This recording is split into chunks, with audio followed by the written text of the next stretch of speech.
Hey guys, நம்ம இன்னைக்கு இந்த வீடியோவில் எதை பற்றி பார்க்க போகிறோம் அப்படின்னா, இந்த கன்சைன்மெண்ட் டாபிக்ஸ் வந்து பார்த்திங்கன்னா நம்ம ஃபினான்ஷியல் அக்கௌண்டிங் சப்ஜெக்ட்ஸில் வந்து சேம் என்டரில் வந்து இருக்குது இல்லையா. ஸோ இதில் வந்து நிறைய பேர் வந்து பார்த்தீங்கன்னா ஸ்கிப் பண்ணுறதுக்கு ஒரு ஆப்ஷன் பார்க்குறீங்க.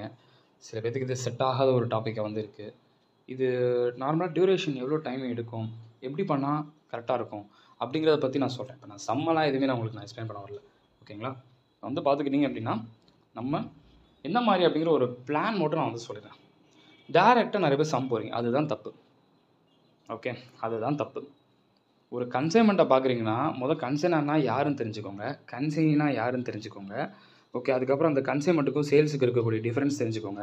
அதுக்கப்புறம் வந்து பார்த்தீங்கன்னா குட்ஸு சென்ட் அண்ட் கன்சைன்மெண்ட், இந்த கம்ப்ளீட்டாக அந்த கான்செப்ட் ஃபுல்லாமே இங்கே பாருங்கள். ஒவ்வொரு பாயிண்ட்டும் மெயினுங்க. உங்களுக்கு இதில் இருக்கக்கூடிய மீனிங் ஃபுல்லாமே நீங்கள் தெரிஞ்சுக்கணும். ஏன்னா இதெல்லாம் வந்து நம்ம நார்மலாக வந்து தியரட்டிக்கல் தானே அப்படின்னு இந்த கான்செப்டில் நம்ம வந்து நிறைய பேர் இக்னோர் பண்ணிடுவாங்க. பட் அங்கே உங்களுக்கு பார்த்துக்கிட்டிங்கன்னா எக்ஸ்பென்சஸ் பை கன்சைன் இருக்குல்ல, அதில் ரெக்கரிங் எக்ஸ்பென்சஸ் இருக்குது, நான் ரெக்கரிங் எக்ஸ்பென்சஸ் இருக்குது. அந்த கான்செப்ட்டுக்கெலாம் வந்து பார்த்துக்கிட்டிங்கன்னா நமக்கு வந்து எப்படி சொல்கிறது, எது ரெக்கரிங் எது நான் ரெக்கரிங் அப்படிங்கிறத நம்ம தெரிஞ்சுக்கிட்டால் தான் நம்ம அதுக்கு ஃபார்மெட்டே நம்ம கரெக்டாக ப்ராப்பராக பண்ண முடியும். இல்லைன்னா நம்ம அது ப்ராப்பராகவே பண்ண முடியாது இல்லையா. ஸோ அப்போது அதில் கிளாரிட்டி நீங்கள் இருக்கணும்ல. அதில் கிளாரிட்டி இல்லாமல் வந்து நம்ம பண்ணுறனால எந்த ஒரு யூஸுமே கிடையாது. அதில் நீங்கள் கிளாரிட்டி இல்லாமல் பண்ணுறது நோ யூஸ். ஏன்னா நீங்கள் டேரெக்டாக சம் போகிறது வந்து எந்த ஒரு யூஸும் கிடையாதுங்கிறத நான் சொல்கிறேன். அதே மாதிரி தான் இதுவும். நார்மல் லாஸு அப்நார்மல் லாஸு நமக்கு தெரியாததா அப்படின்னு நீங்கள் நினச்சிக்கிறீங்க. பட் நிறைய இடத்துல நீங்கள் நல்லா நோட் பண்ணி பாருங்க, இதனாலே நிறைய பேருக்கு ஒன் வேர்டில் ப்ராப்ளம் ஆகும், ஒன் வேர்டில் மிஸ்டேக் ஆகும். இப்போ நார்மல் லாஸ் வந்து பார்த்துக்கிட்டிங்கன்னா என்ன சொல்கிறதுனா, அது என்ன கான்செப்ட் ஆக்சுவலாக, எதெல்லாம் நார்மல் லாஸ் எதெல்லாம் அப்நார்மல் லாஸ் அதை தெரிஞ்சுக்கோங்க. நம்ம அதை தெரிஞ்சுக்காமல் எது நார்மல் லாஸ் எது அப்நார்மல் லாஸ்ன்னு தெரியாமல் போடும்போது அது உங்கள் ஆன்சரில் மிஸ்டேக் ஆகும் ஆக்சுவலாக. நல்லா பாருங்களேன், நீங்கள் அப்நார்மல் லாஸ்க்கு வந்து ஒர்க்கிங்ஸ் இருக்குது. நார்மல் லாஸ் சும்மா நார்மலாக போட்டுருவோம், அவ்வளோதான் இல்லையா. அப்போ எது நார்மல் எது அப்நார்மல் தெரிஞ்சால் தானே ப்ராப்பராக ஒர்க்கிங் பண்ண முடியும், இல்லைன்னா கஷ்டம் இல்லை. அதனால் சொல்கிறேன். ஓகே, அதுக்கப்புறம் வந்து பார்த்துக்கிட்டிங்கன்னா இந்த லிஸ்ட்டு இது வந்து ஃபுல் மீனிங்லாம் தெரிஞ்சுக்கோங்க.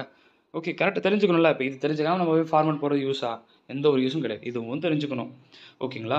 இப்போ ஃபுல்லாக கம்ப்ளீட்டாக தெரிஞ்சுக்கிட்டீங்களே, இது தெரிஞ்சனால உங்களுக்கு என்ன யூஸ்னா சம் வந்து நல்லா ப்ராப்பராக கொஞ்சம் ஒரு 50% சம் போடுறதுக்கு கிட்டத்தட்ட ரெடி ஆன மாதிரி வச்சுக்கோங்களேன். எனக்கு ஃபார்மேட் தெரியல, பட் ஆனால் மீனிங்கை வச்சு ஒரு 50% ஓகேங்கிற மாதிரி இருக்கீங்க. இதனால் உங்களுக்கு எம்சிக்யூவும் இப்போ கவர் ஆன மாதிரி ஆயிடுச்சு. ஓகே, இப்போ இதில் ஜேர்னல் இருக்குது. நீங்கள் ஜேர்னல் படித்து நான் புரிஞ்சுக்கிறேன் ப்ரோ, ஜேர்னல் வச்சு நான் எக்ஸாமில் ப்ரெசென்ட் பண்ணிடுவேன்னா பண்ணுங்கள், ஒன்றும் ப்ராப்ளம் இல்லை. இல்லை நான் ஒரு ஃபார்மெட்டாக நான் பார்த்துக்கிறேன்னு நினச்சாலும் பார்த்துக்கலாம். இது ஜேர்னல்.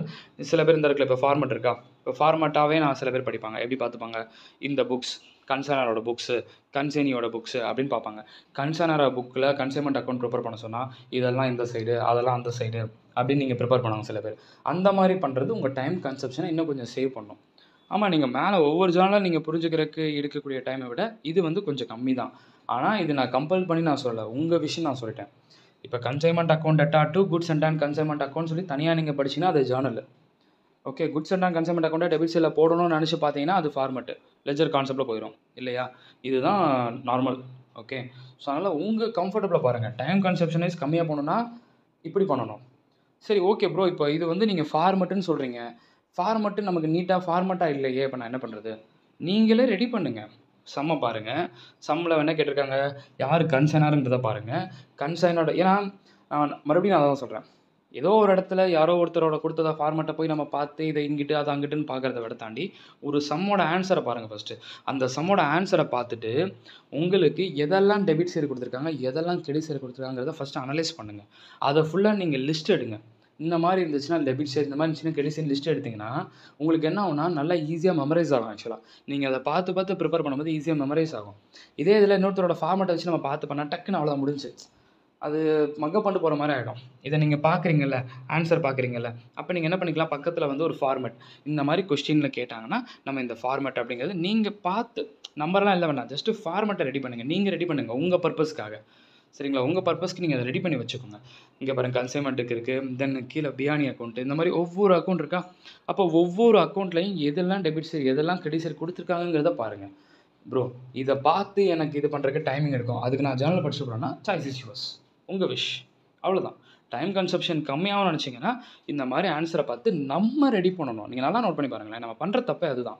நீங்கள் பார்த்துக்கிட்டிங்க அப்படின்னா இந்த மாதிரி என்றைக்குமே இப்போ நம்ம ஃப்ரெண்ட்ஸோ ஏதோ இடத்துல வந்து ஒரு பிடிஎஃப் ஷேர் பண்ணுறாங்க அப்படின்னா அதை பார்த்து நம்ம டக்குன்னு பார்க்கறத தாண்டி நம்ம வந்து இதை அனலைஸ் பண்ணி இதை புரிஞ்சு இந்த ஃபார்மெட்டை பார்த்து நம்மளோட ஓன் ஹேண்ட் ரிட்டனில் நம்ம ரைட் பண்ணுறோம் பார்த்தீங்களா, என்றைக்குமே வந்து அது நமக்கு நல்லா கிளாரிட்டி கிடைக்கும். ஆக்சுவலி அதை நீங்கள் நல்லா ஞாபகம் வச்சுக்கோங்க.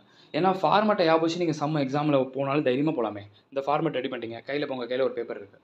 அந்த பேப்பரை வச்சு என்ன பண்ணுவீங்க, எக்ஸாம் பிஃபோர் டே கன்சைன்மெண்ட் அக்கௌண்ட் இதெல்லாம் டெபிட், இதெல்லாம் கிரெடிட், இதெல்லாம் ரெக்கரிங் எக்ஸ்பென்சஸ், இதெல்லாம் நான் ரெக்கரிங் எக்ஸ்பென்சஸ், இதெல்லாம் நார்மல் லாஸ், இதெல்லாம் அப்நார்மல் லாஸ், முடிஞ்சுங்க. அவ்வளோதான். அதுக்கப்புறம் வேறு என்ன மெயினாக இருக்கும் உங்களுக்கு, அந்த கீழே ஒர்க்கிங்ஸ் இருக்கும். இந்த ஒர்க்கிங்ஸ் இருக்கும் பார்த்தீங்களா, ஒரு சம்முக்கு தான் மெயின், கன்சைன்மெண்ட்டுக்கு இதுதான் மெயின். இதை ஃபார்மெட்டாக ரைட் பண்ணி வச்சுக்கோங்க, மக்கப் பண்ணாதீங்க. ஃபார்மெட்டாக ரைட் பண்ணுங்கள். ஒரு பேப்பர்லையோ ஒரு நோட்லையோ இம்பார்ட்டண்ட்டாக வந்து இதுக்கப்புறம் இதுக்கப்புறம் இது அப்படின்னு சொல்லி இது ப்ளஸ்ஸு இது மைனஸ் அப்படிங்கிறத நீங்கள் நல்லா நீட்டாக நம்பர்லாம் ரைட் பண்ணாதீங்க, ஃபார்மெட்டாக ரைட் பண்ணுங்கள். நீங்கள் நான் 100 சம் பார்த்தேன் ப்ரோ, 200 சம் பார்த்தேன் ப்ரோ கன்சைன்மெண்ட்டில், அதெல்லாம் மேட்ரு இல்லைங்க. எந்த அளவுக்கு நீங்கள் ஃபார்மெட்டை புரிஞ்சு எந்த அளவுக்கு நீங்கள் புரிஞ்சு மார்க் பண்ணி வச்சுருக்கீங்கிறது தான் மெயின். எவ்வளோ சம் பார்க்குறோங்கிறது கன்சைன்மெண்ட்டில் தேவையே கிடையாது. ஆக்சுவலாக ஒரு ரெக்கரிங் எக்ஸ்பென்சஸ் நான் ரெக்கரிங் எக்ஸ்பென்சஸ் தெரில, பட் நம்ம சம்ஸை கரெக்டாக ஒர்க் அவுட் பண்ணுறோம் அப்படின்னா அது எந்த விதமான ஒரு யூஸும் கிடையாது. ஒரு நார்மல் லாஸ் எதெல்லாம் நார்மல் லாஸ் எதெல்லாம் அப்நார்மல் லாஸுங்கிறது எனக்கு தெரில அப்படின்னா அந்த சம்ஸ் நீங்கள் 200 சம்ஸ் 100 சம்ஸ் பார்த்து எந்த ஒரு யூஸும் கிடையாது. அதனால தான் ஃபஸ்ட் நீங்கள் அதில் ஸ்டேபிளாக நல்லா கிளியராக இருந்துக்கோங்க அப்படின்னு சொன்னது. இப்போ இது வந்து நிறைய பேர் என்ன பண்ணுவீங்க, மக்கப் பண்ணுவீங்கல்ல, அதை வேண்டான்னு சொல்கிறேன். நல்லா பார்த்தீங்கன்னா ஒரு ½ hour டைம் எடுத்துக்கோங்க.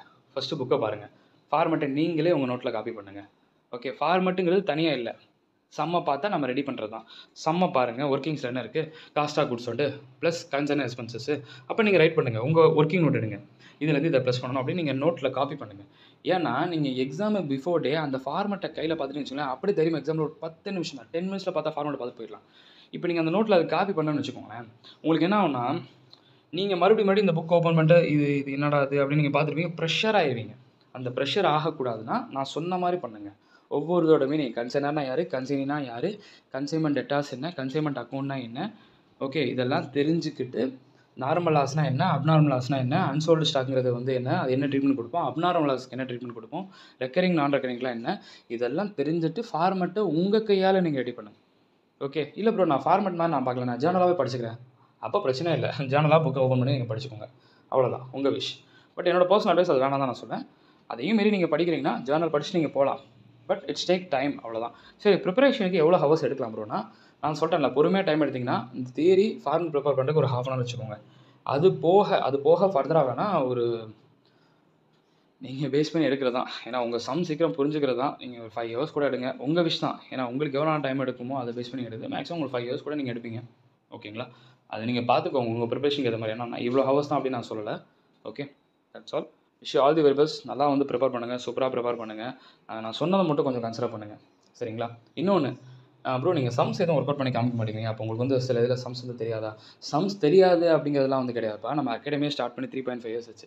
ஃபுல்லாக நம்ம அகாடமிலே வந்து பார்த்தீங்கன்னா நம்ம சம் ப்ரெசன்ஸ் பண்ணுறது, ஃபுல்லாக அதில் ஒர்க் அவுட் பண்ணி காமிக்கிறது, அதில் டெஸ்ட் வைக்கிறது, அந்த மாதிரி போயிட்டுருக்கோம். இது வந்து உங்களுக்கு பிளான், இது காமனாக, இது common. This is for public video. காமனாக வந்து ஸ்டூடெண்ட்ஸுக்கு வந்து பார்த்தீங்கன்னா இப்போ கிளாஸஸ் அட்டன் பண்ணாமல் செல்ஃப் ஸ்டடி பண்ணுறாங்க, அவங்களுக்கு ஒரு பிளான் மாதிரி, ஒரு கைட்லைன்ஸ், ஒரு சப்போர்ட், அவ்வளோதான். That's all. சம்ஸை வந்து நான் இங்கே அதனால் வந்து பார்த்தீங்கன்னா எக்ஸ்ப்ளனேஷன் அப்படிங்கிறது இல்லை. Okay, that's all. Wish all the very best. பார்க்கலாம்.